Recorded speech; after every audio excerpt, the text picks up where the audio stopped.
Assalamualaikum warahmatullahi wabarakatuh. Perkenalkan, nama saya Pierre Agara Pratama dengan NIM 21042399. Saya di sini akan menjelaskan materi seputar mata kuliah Administrasi Pembangunan yang diampu oleh dosen Ibu Yulia Hanoselina, SIP, MAP, dengan kode IAN 1.62.3009. Pada pertemuan kali ini, saya akan menjelaskan materi seputar yang pertama, ciri-ciri administrasi pembangunan, dan yang kedua, paradigma administrasi pembangunan.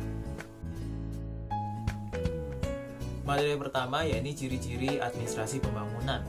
Menurut Bintoro Cokroamidjojo pada tahun 1984, beliau memberikan penjelasan mengenai ciri-ciri yang menjadi pembeda antara administrasi negara dan juga administrasi pembangunan. Ciri pertama, yakni jika pada administrasi negara, itu hal-hal yang dilakukan lebih banyak berkaitan dengan lingkungan masyarakat yang berada pada negara-negara maju. Sedangkan pada administrasi pembangunan, hal-hal yang dilakukan ini lebih memberikan perhatian terhadap lingkungan masyarakat yang berbeda-beda, terutama dalam lingkungan masyarakat di negara-negara yang sedang berkembang. Ciri kedua, yakni apabila dalam administrasi negara terdapat kelompok yang cenderung berpendapat turut berperannya administrasi negara dalam perumusan kebijakan, namun peranan tersebut kurang ditekankan. Kemudian jika dalam administrasi pembangunan itu terdapat kelompok yang mempunyai peran aktif yang memberikan pengaruh, influence, dan juga berkepentingan terhadap tujuan-tujuan pembangunan yang dalamnya ini tuh baik ada perumusan kebijaksanaannya maupun dalam pelaksanaannya di masyarakat. Ciri yang ketiga, yakni dalam administrasi negara, kegiatannya lebih menekankan kepada pelaksanaan yang tertib atau efisien dari unit-unit kegiatan pemerintah pada waktu ini dan juga orientasinya adalah pada masa kini. Sedangkan pada administrasi pembangunan, yakni kegiatannya itu berorientasi kepada usaha-usaha yang dilakukan dalam mendorong perubahan untuk mewujudkan keadaan yang lebih baik untuk masyarakat di masa depan. Dan orientasi dari administrasi pembangunan adalah masa depan. Ciri yang keempat, yakni pada administrasi negara itu lebih menekankan pada tugas-tugas umum atau rutin dalam rangka pelayanan masyarakat dan juga tertib pemerintahan. Sedangkan dalam administrasi pembangunan lebih berorientasi pada pelaksanaan tugas-tugas pembangunan dari pemerintah. Ciri yang kelima, yakni dalam administrasi negara memiliki kesan menempatkan administrator dalam aparatur pemerintah sekadar sebagai pelaksana dan lebih berpendekatan legalistis. Sedangkan dalam administrasi pembangunan, administrator dalam aparatur pemerintah memiliki peran sebagai penggerak perubahan dan juga lebih berpendekatan pada lingkungan, berorientasi kepada kegiatan, dan memiliki sifat yakni untuk memecahkan permasalahan. Administrasi pembangunan dalam kaitannya dengan penerapan strategi pengembangan perkotaan tidak terlepas dari pentingnya pemahaman mengenai teori paradigma administrasi. Dalam ilmu administrasi publik terdapat beberapa paradigma, yang diantaranya adalah paradigma pertama merupakan paradigma dikotomi politik dan administrasi negara menurut Goodnow dan White pada tahun 2000.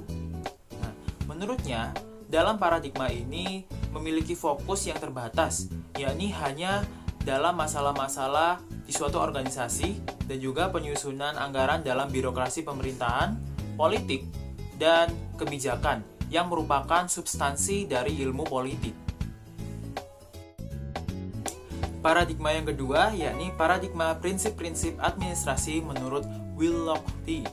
pada tahun 2004, yang dimana dalam paradigma ini lokusnya kurang dipentingkan, namun memiliki prinsip-prinsip manajerial yang dipandang berlaku universal pada setiap bentuk organisasi dan juga lingkungan budaya.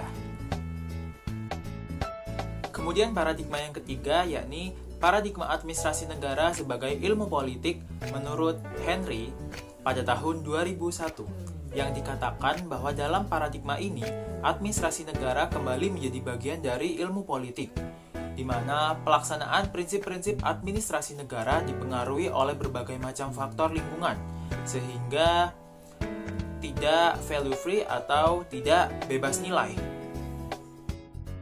Kemudian paradigma yang keempat, yakni paradigma administrasi negara sebagai ilmu administrasi menurut Caldwell pada tahun 2003, yang dimana dalam paradigma ini bahwa administrasi tetap menggunakan prinsip administrasi yang dipengaruhi oleh berbagai faktor. Oleh karena itu, di dalam paradigma ini dikembangkan adanya pemahaman terkait sosial psikologi dan juga analisis sistem untuk melengkapi prinsip-prinsip yang telah ada. Dengan adanya keempat paradigma administrasi publik ini, maka dapat memberikan penguatan terhadap pentingnya administrasi negara yang berorientasi pembangunan. Oleh karena itu, maka lahirlah pandangan tentang teori administrasi pembangunan. Kemudian menurut White, pada tahun 2000, administrasi pembangunan merupakan akumulasi paradigma administratif yang digunakan untuk menangani masalah pembangunan.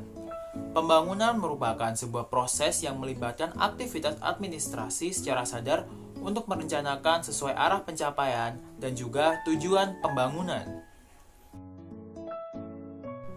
Di negara berkembang, kebijakan pembangunan menjadi pokok substansi kebijakan publik, di mana setiap harinya pemerintah mengambil keputusan atas dasar kewenangannya untuk mengatur alokasi sumber daya publik, mengarahkan kegiatan masyarakat, memberikan pelayanan publik, serta menjamin keamanan dan ketentraman masyarakat.